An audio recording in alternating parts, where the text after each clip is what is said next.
ଦଶମ ଶ୍ରେଣୀର ମୋର ସମସ୍ତ ପ୍ରିୟ ଛାତ୍ରଛାତ୍ରୀମାନେ ତୁମ ସମସ୍ତଙ୍କୁ ପୁଣି ଥରେ ଏସ୍ଏସ୍ ଓଡ଼ିଆ ଏକାଡେମୀ ୟୁଟ୍ୟୁବ୍ ଚ୍ୟାନେଲକୁ ସ୍ୱାଗତ। ପିଲାମାନେ, ତୁମମାନଙ୍କର ଯେଉଁ ଗତ ବର୍ଷ ରହିଥିଲା ନବମ ଆଉ ଦଶମ ଶ୍ରେଣୀ ମିଶିକି ଥିଲା ଚାରିଟା ସାରା କ୍ଲବ୍, କ୍ରୀଡ଼ାଙ୍ଗନ, ସାହିତ୍ୟ ସୃଜନୀ, ଜିଜ୍ଞାସା, କୌଶଳୀ। କିନ୍ତୁ ଏ ବର୍ଷ ପ୍ରତ୍ୟେକ 9th କ୍ଲାସ୍ ପାଇଁ ଅଲଗା ରହିଛି ଅଧିବେଶନ ଏବଂ 10th କ୍ଲାସ୍ ପାଇଁ ମଧ୍ୟ ଅଧିବେଶନ ଅଲଗା ରହିଛି। ତେଣୁ ଭିଡ଼ିଓଟିକୁ ଆମେ ପ୍ରଥମରୁ ଶେଷ ପର୍ଯ୍ୟନ୍ତ ଭଲ ଭାବରେ ଦେଖିବା ଏବଂ ପ୍ରତ୍ୟେକ ଅଧିବେଶନକୁ କିଭଳି ଭାବରେ କରିବା ଏବଂ କିପରି ଆମେ ଯେଉଁ 20 ମାର୍କ ଲେଖା ପ୍ରତ୍ୟେକ କ୍ଲବ୍ ୱାଇଜ୍ ରହିଛି, କ୍ରୀଡ଼ାଙ୍ଗନର 20 ମାର୍କ, ସାହିତ୍ୟ ସୃଜନୀର 20 ମାର୍କ, ତାପରେ ଜିଜ୍ଞାସାର 20 ମାର୍କ ଆଉ କୌଶଳୀର 20 ମାର୍କ, ସେ 20 ମାର୍କ ଆମେ କିଭଳି ଭାବରେ ବୋର୍ଡ଼ ପରୀକ୍ଷାରେ ଏଡ଼୍ କରିପାରିବା ସେଥିପାଇଁ 100% ଚେଷ୍ଟା କରିବା।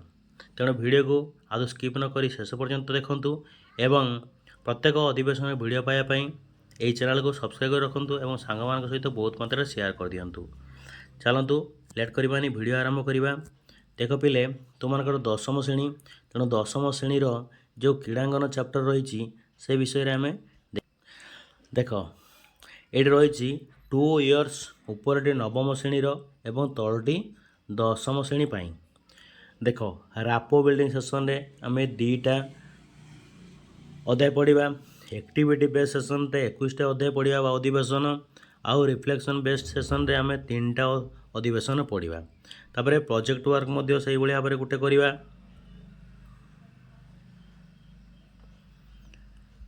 ଠିକ୍ ସେଇଭଳି ଭାବରେ ରାପୋ ବିଲ୍ଡିଂ ସେସନରେ ଦଶମ ଶ୍ରେଣୀ ପାଇଁ କିଛି ନାହିଁ। ବାକି ଆକ୍ଟିଭିଟି ବେସ୍ ସେସନରେ 19ଟା ଅଧିବେଶନ ଅଛି, ରିଫ୍ଲେକ୍ସନ୍ ବେସ୍ ସେସନରେ 3ଟା ଅଧିବେଶନ ଅଛି ନବମ ଶ୍ରେଣୀ ଭଳିଆ, ଆଉ ପ୍ରୋଜେକ୍ଟ ୱାର୍କ ମଧ୍ୟ କେତେଟା ରହିଛି, ଏଠି 4ଟା ସେସନ୍ ରହିଛି। ତେଣୁ ଆମେ ଜାଣିବା, ତେଣୁ ଉପରଟା ରହିଲା ନବମ ଶ୍ରେଣୀ ପାଇଁ IX ପାଇଁ ଆଉ ତଳଟା ରହିଲା X ପାଇଁ। ତ ତାପରେ ଦେଖ କ'ଣ କ'ଣ ସବୁ ଅଧିବେଶନ ରହିଛି। ପ୍ରଥମେ ତ ଗଲା ଶିକ୍ଷକଙ୍କ ପାଇଁ ସୂଚନା, ତାପରେ ଦ୍ୱିତୀୟ ରହିଲା ପାଠ୍ୟକ୍ରମ ନିର୍ଦ୍ଦେଶାବଳୀ। ଫାଷ୍ଟ ଅଧିବେଶନ ଆରମ୍ଭ ହେଲା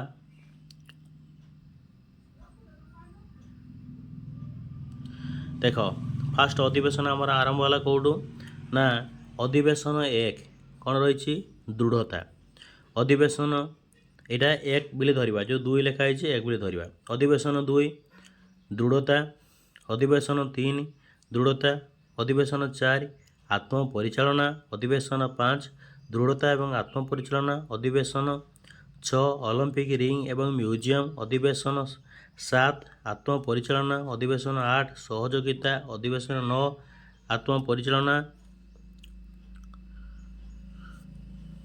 ଅଧିବେଶନ 10 ଆତ୍ମପରିଚାଳନା ଏବଂ ସହଯୋଗିତା। ତେଣୁ ଏବଂ ପ୍ରତ୍ୟେକ ଚାପ୍ଟରକୁ ତୁମେମାନେ ଲେଖି ରଖ, ଯାହାଦ୍ୱାରା କି ତୁମକୁ ପ୍ରତ୍ୟେକ ଅଧିବେଶନ କଲାବେଳେ ଏବଂ ତା'ର କାର୍ଯ୍ୟପଦ କଲାବେଳେ ତୁମମାନଙ୍କୁ ସହଜ ହେବ। ଅଧିବେଶନ 11 ଅଲିମ୍ପିକ୍ ଖେଳ ଏବଂ ଗାଁ, ଅଧିବେଶନ 12 ସହଯୋଗିତା, ଅଧିବେଶନ 13 ସୃଜନଶୀଳତା, ଅଧିବେଶନ 14 ନିଷ୍ପତ୍ତି ନେବା, ଅଧିବେଶନ 15 ସହଯୋଗିତା, ଅଧିବେଶନ 16 ସହଯୋଗିତା, ଅଧିବେଶନ 17 ସହଯୋଗିତା, ଅଧିବେଶନ 18 ଅଲିମ୍ପିକ୍ରେ ମହିଳା ଏବଂ ପାରା ଅଲିମ୍ପିକ୍, ଅଧିବେଶନ 19 ସୃଜନଶୀଳତା, ନିଷ୍ପତ୍ତି ନେବା ଏବଂ ସହଯୋଗିତା, ଅଧିବେଶନ 20 ସୃଜନଶୀଳତା, ଅଧିବେଶନ 21 ସୃଜନଶୀଳତା, ଅଧିବେଶନ 22 ନିଷ୍ପତ୍ତି ନେବା। ତାପରେ ଯେଉଁ ରହିଛି ପ୍ରକଳ୍ପ କାର୍ଯ୍ୟ, ସେଇଟା ଗୁରୁତ୍ୱପୂର୍ଣ୍ଣ। ତାପରେ କ୍ରୀଡ଼ାଙ୍ଗନ ଆକାଂକ୍ଷା ପାଠ୍ୟକ୍ରମ ପାଇଁ ମୂଲ୍ୟାଙ୍କନ କରାଯିବ। ତେଣୁ ସମସ୍ତେ ବହୁତ ଭଲ ଭାବରେ ଏହି ସମସ୍ତ ଅଧିବେଶନ ଗୁଡ଼ିକୁ ଲେଖି ରଖ ଏବଂ କେଉଁ ମାସରେ କେତୋଟି ଅଧିବେଶନ ସରିବ ଶିକ୍ଷକ ତାହା ସାରିବେ। ତୁମେମାନେ ମନ ଦେଇ ପ୍ରତ୍ୟେକ କାର୍ଯ୍ୟପଦ ସହିତ ଖେଳକୁ ଉପଭୋଗ କର ଏବଂ ପୁରା 20ରୁ 20 ନମ୍ବର ରଖ। ଏହା ହିଁ ମୋର ନିଶ୍ଚିତ ଭାବରେ ଭଗବାନଙ୍କ ନିକଟରେ ପ୍ରାର୍ଥନା ରହିବ ଏବଂ ତୁମେମାନେ 100% ନମ୍ବର ରଖିବା ପାଇଁ ହାର୍ଡ଼ୱାର୍କ କରିବ ବୋଲି ମୋର ଆଶା ଓ ବିଶ୍ୱାସ। ଦେଖ, ଅଧିବେଶନ 1 କ'ଣ ଦେଇଛି, ଦୃଢ଼ତା। ଦୃଢ଼ତାର ସହିତ ମତ ପ୍ରକାଶ କୌଶଳ ରହିଛି। ତା'ର ପୃଷ୍ଠଭୂମି କ'ଣ ରହିଛି, ଦୃଢ଼ତା ହେଉଛି ଭାବନା, ଚିନ୍ତାଧାରା, ମତାମତ ଏବଂ ବିଶ୍ୱାସକୁ ସମ୍ମାନଜନକ, ସ୍ପଷ୍ଟ ଏବଂ ସଚ୍ଚୋଟ ଭାବରେ ପରିପ୍ରକାଶ କରିବାର ଏକ ଉପାୟ। ଏହା ଏଭଳି ଏକ କୌଶଳ ଯାହାକୁ ଶିଖିବା ଏବଂ ଅଭ୍ୟାସ କରିବା ପାଇଁ ସମୟର ଆବଶ୍ୟକତା ପଡ଼େ, କିନ୍ତୁ ଏହା ଆମ को निज पाई निष्पत्ति नेबा एवं स्थिर मनोभाव जाग्रत करिबारे सक्षम करे। आदेशानुवर्तिता भाव विनिमय आम व्यक्तिगत मूल्य बदल अन्यमानक आवश्यकता एवं भावना को प्राधान्य दे थाउ। उग्रता भाव विनिमय आम निजर आवश्यकता पसंद एवं भावना को प्राधान्य दे थाउ, किंतु या द्वारा अन्य माने अपहेलित समालोचित कि भयभीत अनुभव करिपारंती।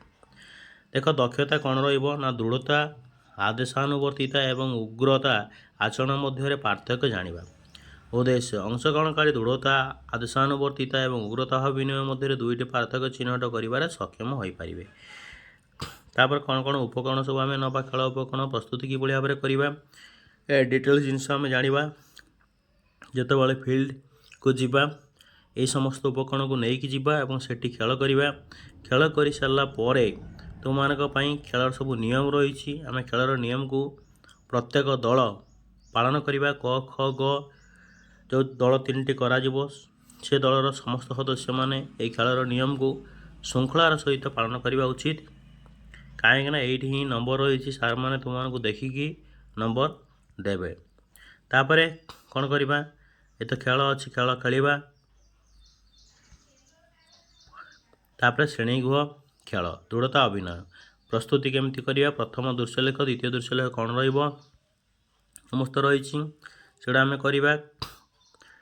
तापर देख आस बसवा और भावा जमी गत वर्ष 9th क्लास में बसुले बसिया भावा चिंतन करवा ये समस्त कथा थिला। एठी मध्य सेयार रही खेल सरला पर समस्त जिनस करवा रिकल करवा मन पकेवा एवं गृह कार्य रही ये खेल आम कौन वार्ता पाइले सेटा आम गुरुत्वपूर्ण। तापर शेष जो रही कार्यफल यहाँ बेस गुरुत्वपूर्ण समस्त को ये कार्यफल करने पड़ो। परिवार आखपाखर लोक किंबा टीवी शो देख एथिरे दृढ़तार सह निज भावना परिप्रकाश करुवा व्यक्ति बा चरित्र को चिन्हट कर। उदाहरण स्वरूप मो सांग निज भावना को सहजरे अन्य मानक आगे परिप्रकाश करे। यहीपरि 3टी चरित्र और सेमानक दृढ़ता भाव विषय लेखिबा। तापरे निज पाई 2टी अभिपृष्टि दृढ़तार सह निज मत रखिबा पत्र प्रस्तुत करवा। जितेबाला तुम्हें दृढ़तार सह भाव विनिमय करने चाहिए सेतेबाला ये कार्ड को अनुसरण कर पत्र प्रस्तुत करने तुम्हें निम्न दिया एक उदाहरण को अनुसरण कर। उदाहरण मु जेकोसी परिस्थिति निज चिंताधारा और धारणा को आत्मविश्वास परिप्रकाश करी। तेणु यही भाव में आम लिखा। जदि तुम मैंने लिखि न पार चैनल को सब्सक्राइब कर दियो और कमेंट सेक्शन में कमेंट कर सार आम मान कार्यपद कि भाव में लिखा करंतु। तो मुझे निश्चित भाव में तुम वीडियो प्रोवाइड करी, किंतु तुम्हें मैंने चैनल को सब्सक्राइब कर रख आ सहित बहुत मत शेयर कर। प्रत्येक अधिवेशन प्रत्येक क्लब्र से क्रीड़ांगन हो कौशली हो साहित्य सूचनी हो जिज्ञासा आम मैंने करवा। यदि वीडियो भल लगी थाए एवं तुम उपादेय सब्यस्त होता है और तुम्हें जब 20 ରୁ 20 नंबर रखापी चाहूच प्रत्येक क्लब्रे वीडियो को निश्चित भाव में सब्सक्राइब कर सहित बहुत मत शेयर कर। रोची जय जगन्नाथ।